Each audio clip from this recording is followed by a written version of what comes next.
This is Minutia Men with Rick and Dave. So yesterday I did a little experiment with one of my teenagers. Okay. Are you going to identify her? You don't. Sure. Aaron. Okay. That's fine. All right. Actually, what's funny is Michelle a couple of weeks ago says, you really shouldn't be airing your dirty laundry on the air. Oh, well, it's not on the air. It's a podcast. Exactly. It's digital. It's zeros and ones, honey. Yeah. You just don't understand what's going on. Granted, it's out there forever. So and when she starts putting her case together for a parental divorce, she has evidence. Yeah. Like Tucker Carlson and his texts. Yeah, That's what's going to come up. Oh, you mean you guys keep those texts? No. So anyways, I did a little experiment. I don't know if you went through this. In fact, I know you did, and you're probably still going through it. Kids that are not particularly communicative. I would have no idea. Is that a word, like. communicative? Yeah.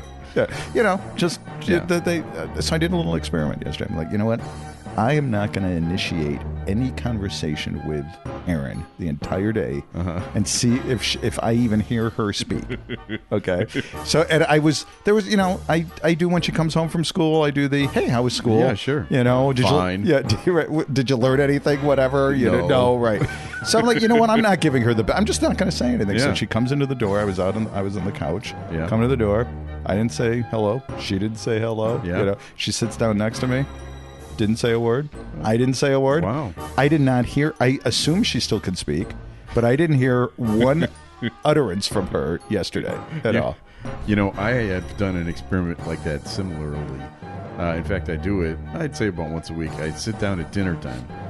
And apparently I'm responsible for all conversation at dinner. You're the monkey. And if I don't talk, it's silence. Right. And there's 5 of us.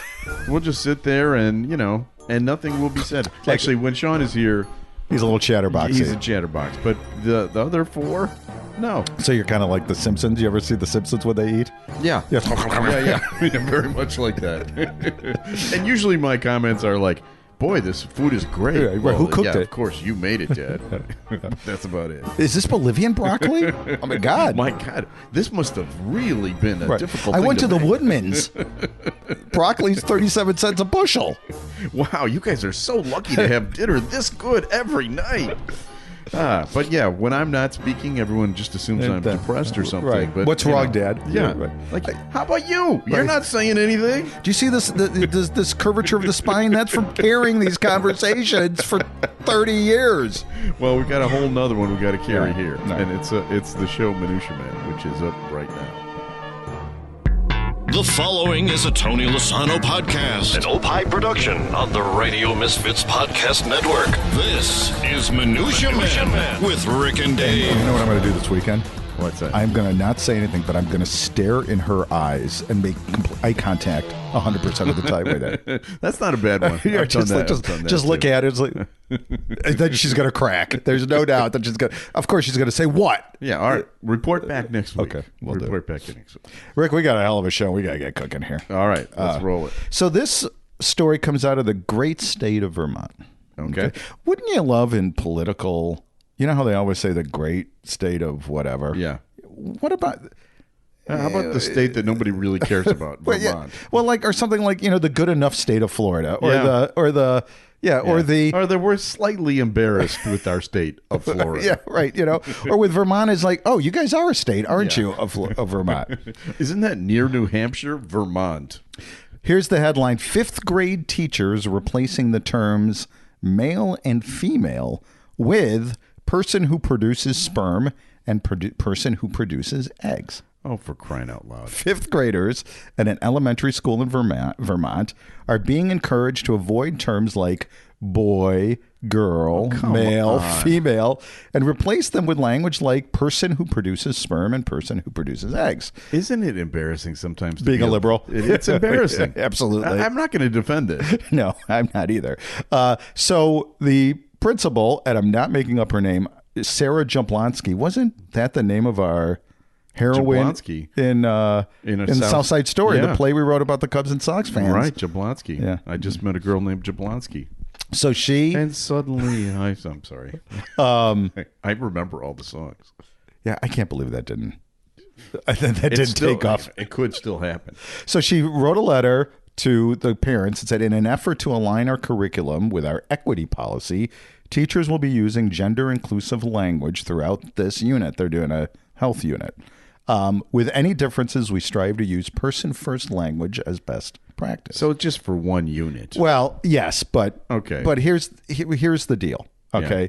They're trying to promote. I think I understand the spirit behind this. I get it. They're trying to promote inclusivity and diversity and all that crap. But here's my problem.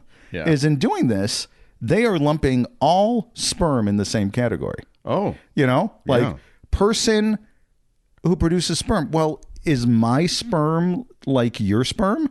Well, let me ask you this. If we said the word sperm when we were in school, wouldn't we have gotten in trouble? Well, my nickname was David Sperm. Oh, yeah, of course. Yeah, that makes sense. Really creative guys. I'm going to use that. So, but no, I mean, and seriously, they're, isn't all sperm different? Sure. Of course. My sperm. They're like snowflakes. Well, my sperm might taste like chicken. Okay. Oh my God, here we go. Your sperm might taste like sauerkraut. I was going to say tortellini. Okay. With pesto. All right. Or maybe a little bit of garlic. I don't know. I don't know what your sperm tastes. It's mostly sauerkraut. Okay. But what I do like is that they're also using this kind of strategy with their history and geography curriculum. I'm also guessing they don't discuss taste while they're discussing these subject Okay, matters. texture, smell, whatever. I just used one. Taste was just the first one that popped into my mind. Okay. But they're using this kind of strategy for their history and geography curriculum. Okay. Okay. So now Germans are now referred to as people who are always 15 minutes early. Okay. All right. I can live with that. Lutherans are now referred to as people who love coffee cake. Okay. Do you know the Lutheran and coffee cake thing? I don't know that. But every time I was invited to any kind of Lutheran event, yeah, they had great coffee cake there. Okay. I'm just going to make a general stereotype there. Right. Jewish people are now referred to those who shouldn't use a nail gun. A nail gun. Okay. Okay. I mean, that's fair. Yeah. Right.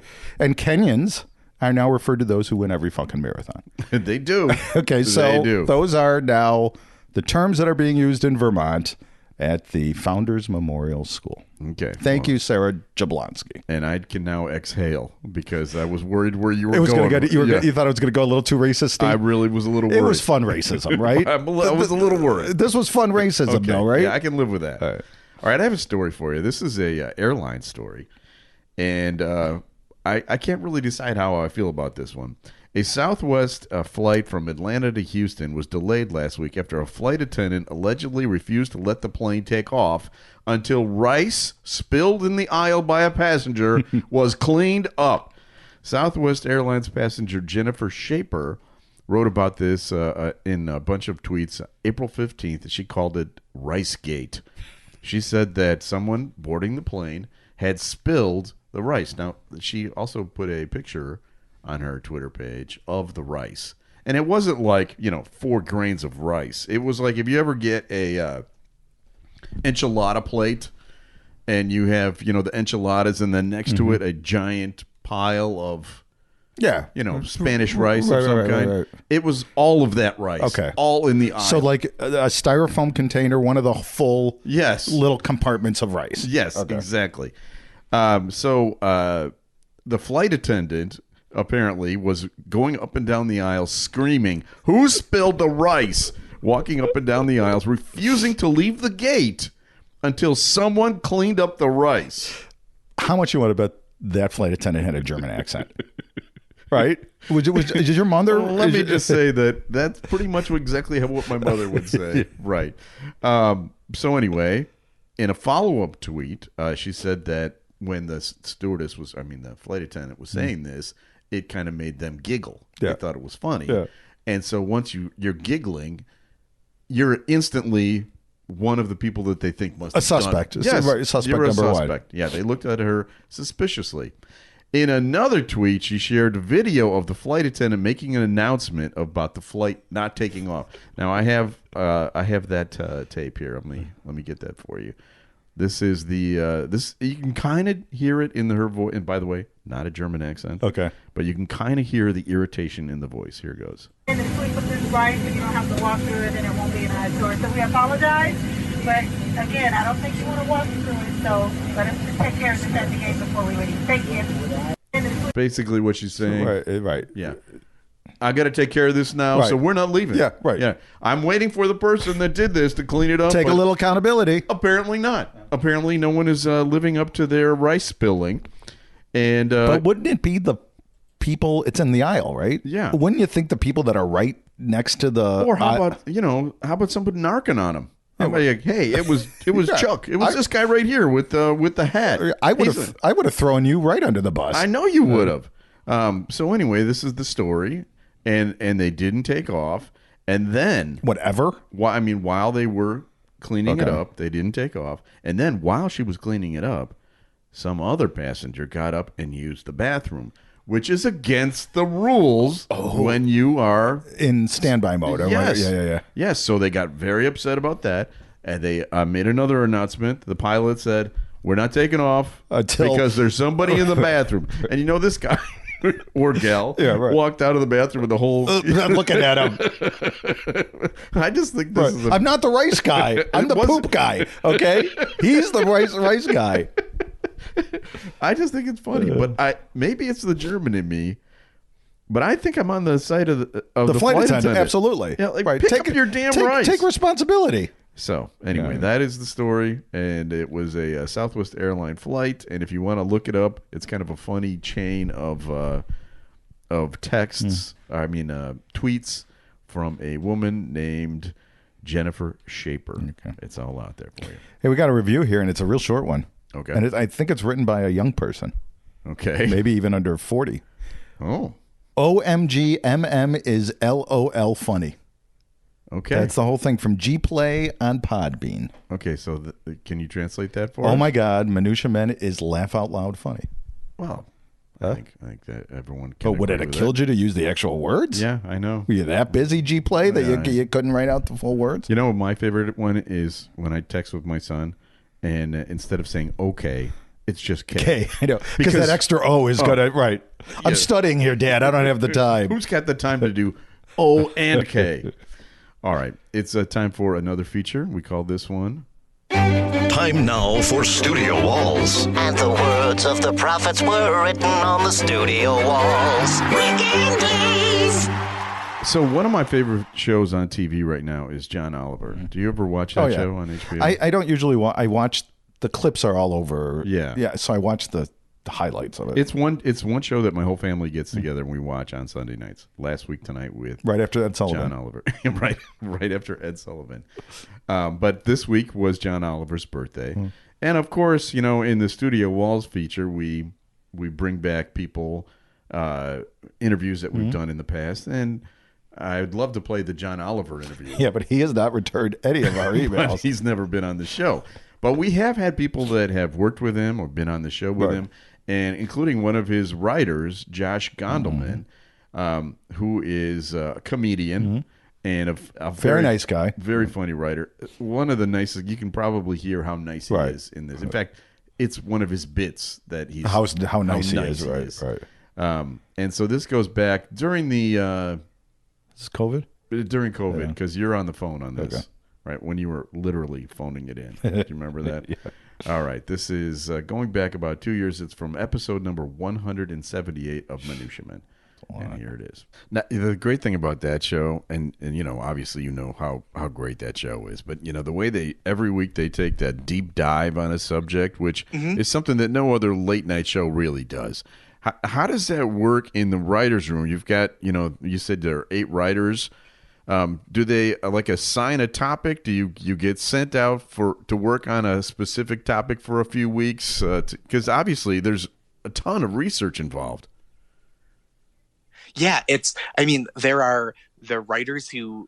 will be writers who are assigned, a writer can pitch a topic and then have it kind of assigned back to them once it's approved. But sometimes the pitches will come from John or Tim Carvel, an executive producer, or through there's a whole separate research team. Oh, okay. And so sometimes things will come through them as well. So the teams on every story will be 2 to 3 of the big stories will be 2 to 3 writers, a senior producer from the research side, a producer who works mostly with footage and aggregating and culling and producing what kinds of footage is available to augment what John is actually saying. And so it's, I think the process for those stories is ideally 4 weeks from like approval to air. And sometimes it's longer if there's like a longer lead stunt or waiting for certain information to come in. And sometimes it's a shorter time. Like sometimes they'll do a crash story that gets thrown together in, a week or 3 days or something. When there's a story's just too big that you have to do it this week, right? Yep. Well, that sounds just like me and Rick. Oh yeah, exactly. In fact, we started working on this show about a month ago. Right. It was pre-pandemic, and we just got lucky with the pandemic. I think you're the first person I've heard say that. You have won. What did you win? 4 Emmys, 2 Peabody Awards. Good Amazing. For you. Now you're just a kid from Massachusetts, and all of a sudden you're walking the red carpet. You've got these Peabodys and these Emmys. I don't know if you're carrying them around with you. I would. This has just got to be when you and you're only, what are you, 35? How old are you? 35. Yeah. So he's a kid. He's a kid, and you have knocked it out of the park. And do you ever think back and you're like, holy shit, this is, how the hell did this happen? And we're proud of you, kid. Thank you. I mean, I try to make sure that I'm in touch, not in a super woo-woo spiritual way, but just in a very practical way, feeling gratitude for the things that I've, been able to experience and accomplish in life and career, just because to not do that is real ungrateful, it seems to me. And it's it's the best way to feel good about them, right? Is to appreciate them and go, man, what a good fortune that I've had, that my hard work has paid off in a way that it doesn't for everyone, and that I've had these really exciting and lucky experiences to be part of things that are bigger than me, and to get to reap those kind of rewards is incredibly overwhelming still and gratifying. And so I try to be very conscious of that.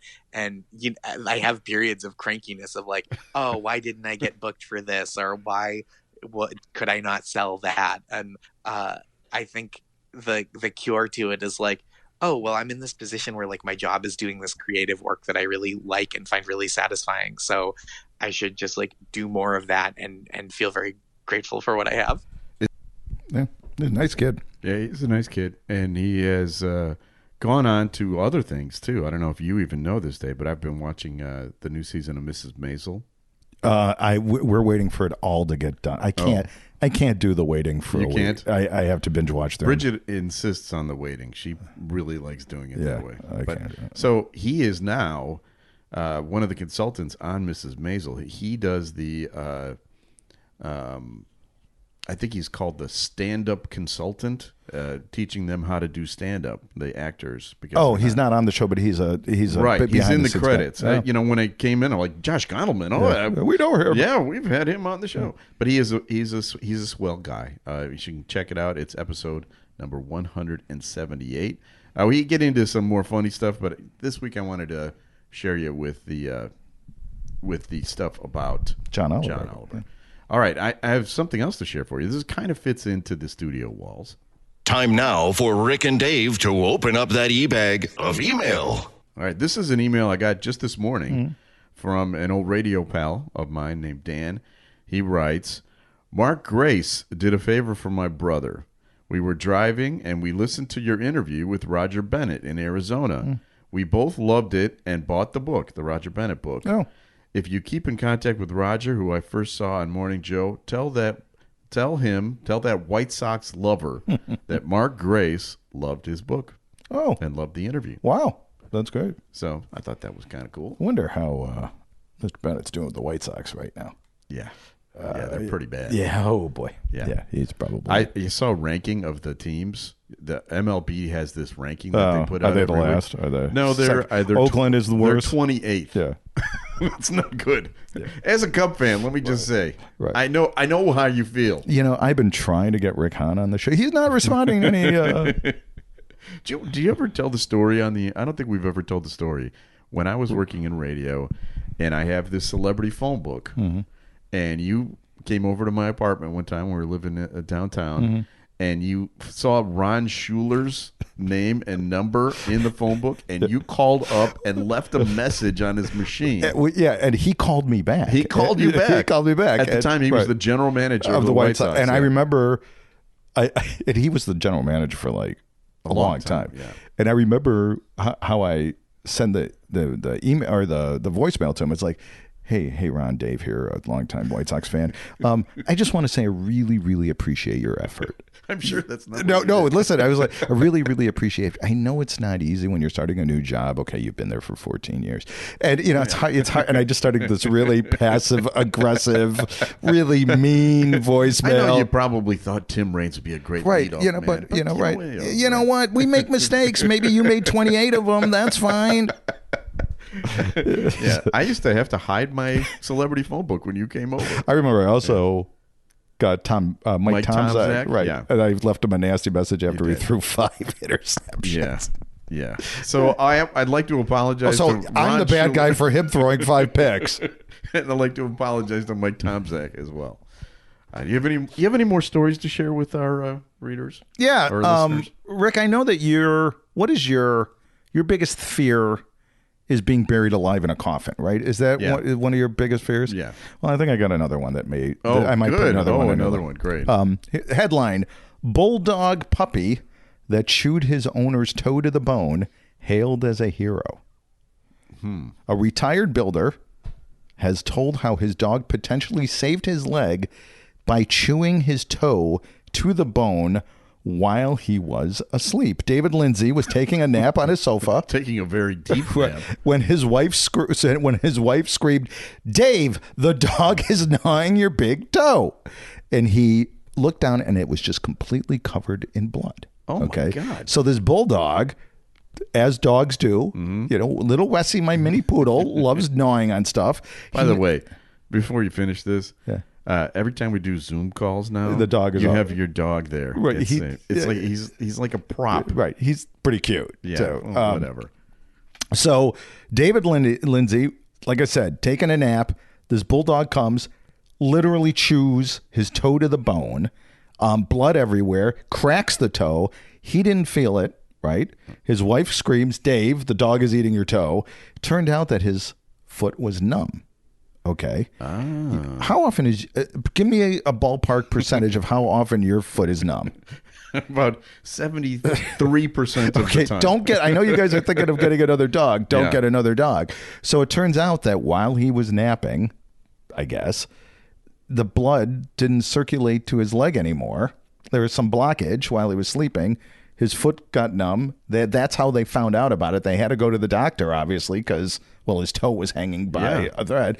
And then they did some tests, and they had to put like 2 stents in his, heart or something or another. Gosh. So the dog, by doing this, saved his life. Saved his life. Or at least his leg.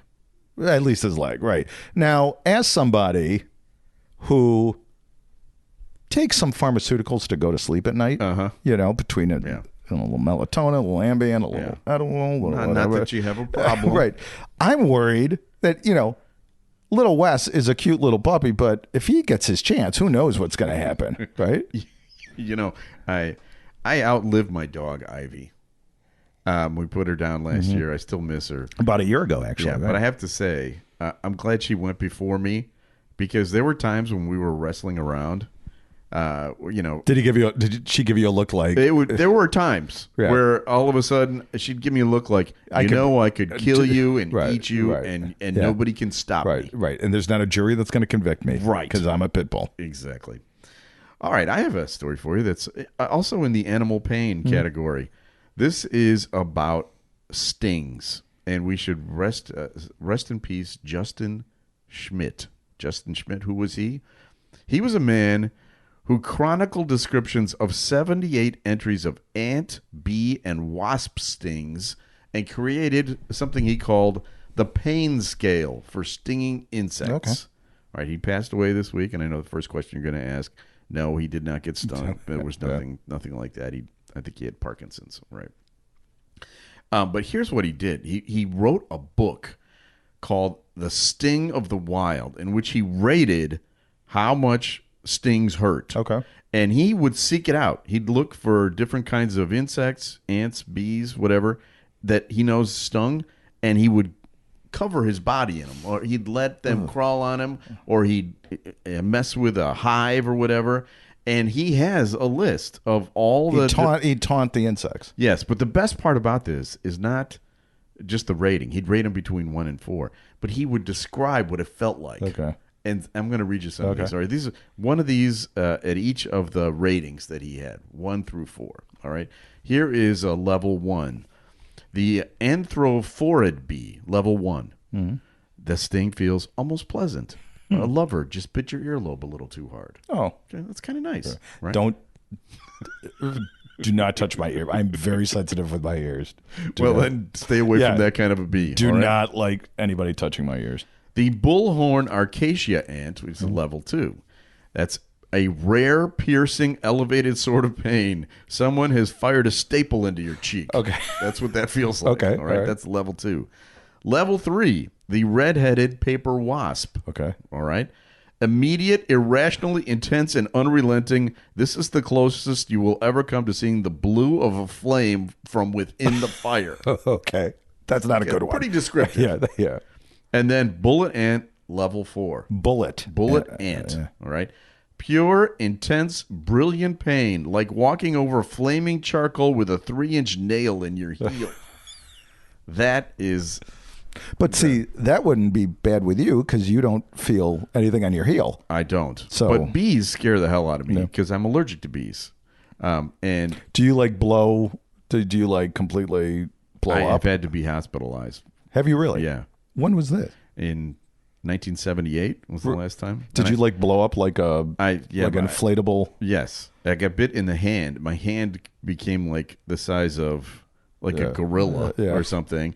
And then I started having trouble you can breathe. breathing. Right, yeah. But here's the thing.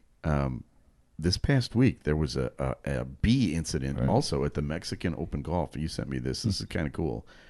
Listen to the play-by-play guys and the depth of their concern. All right, here we go. Forget this was the 6th hardest hole. Uh-oh, what's happening here? What was that? Oh, get down. They're all squatting. Yeah. They're being swarmed right now with bees. Oh, my goodness. Guys, I'm lucky. I'm about 150 yards away, but all the players... That's great. I've never seen this before. That's the most unusual thing I've ever seen on the golf course. Everybody just hit the deck. They're just laughing at them. I love guys. Don't you? Guys are the best. We have no compassion whatsoever. Right. You get hit in the head with a nail gun. That's funny. That's fun stuff. Okay. Anyway, that is the and if you want to buy that book, by the way, I'll give it to you again. It is called The Sting of the Wild, and I'm actually thinking of getting that because a little fun reading. I'd like to know. So when I was at U of I, remember Evan Scholar? Yeah, that was the fraternity of golf caddies. Golf caddies, yes. Right.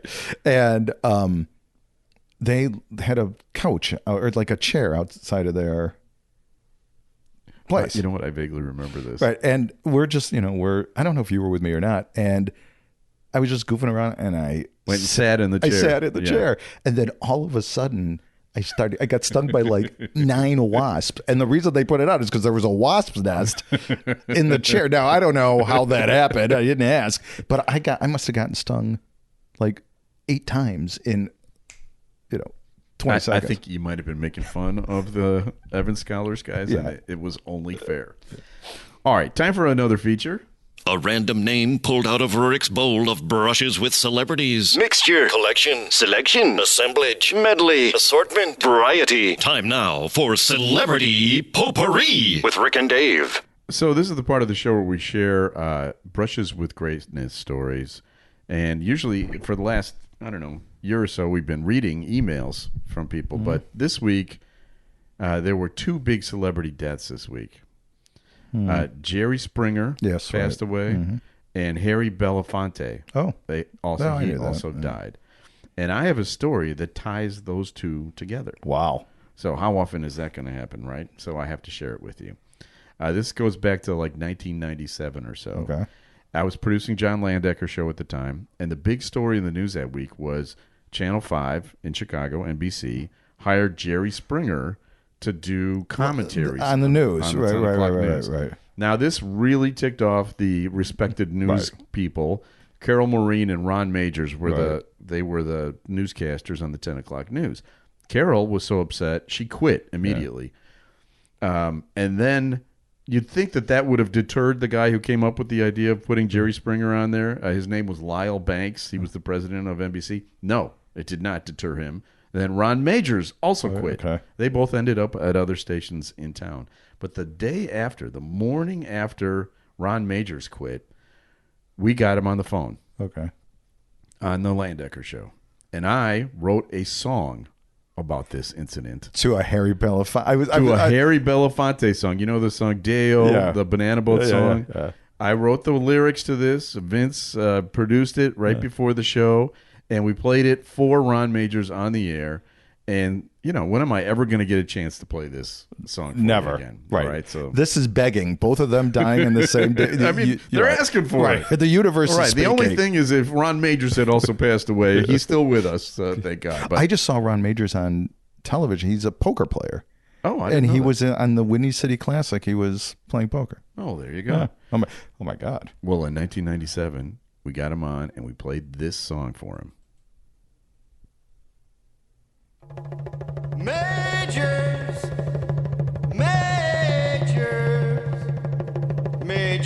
gone, we can watch him no more. It's pretty good.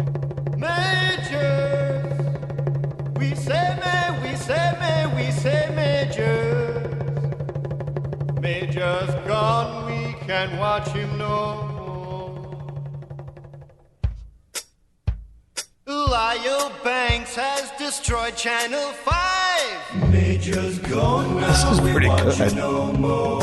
Watch the ratings take a nosedive. Major's gone, now we watch him no more. Lyle Banks say he wanted Jerry Springer.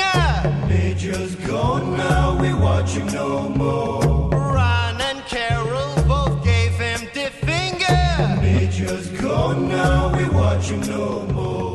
Network experts held a scandal war on. Major's gone, now we watch him no more. Network experts, that's an oxymoron. Major's gone, now we watch him no more. Major's gone, now we watch him no more. We say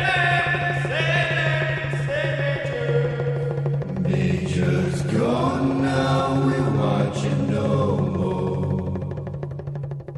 That's it. You know what I think is how much effort for this was just a one bit for the radio One show. bit, yeah. For a minute and 40 seconds or whatever it was. How much time did you put into that? We did it that morning. Really? Yeah. Now I wrote the words, but Vince is the star of that. I mean that he did all the vocals. The harmony, and he laid down all the tracks. Was Landecker the lead in that or no? No, Landecker wasn't part of it at all. That was Vince? That was Vince. Wow, All Vince. that was really... And Vince is the guy that does all the jingles that we play here on our show. Wow, that was really good. Rest in peace, Jerry Springer. Rest in peace, Harry Belafonte. Keep enjoying your retirement and poker games, Ron Majors. And John Landecker evidently is in great health, too. And John Landecker is doing great, too. Yeah, we should say that. All right, we have some people to thank. Special thanks to our executive producer, Tony Lasano, with opishows.com. Opie is hippo backwards, OPPIH shows.com. We're distributed by Ed Silla with Radio Misfits. Great Talk Radio isn't dead. It's just moved to a better place, radiomisfits.com. And we'll be back again next week with a brand new episode of Minutia Man. The preceding was a presentation of Opie Productions. Find our other great shows wherever you find podcasts, including opishows.com. Thank you. This has been a presentation of Opie Productions. Tony, can you shut up?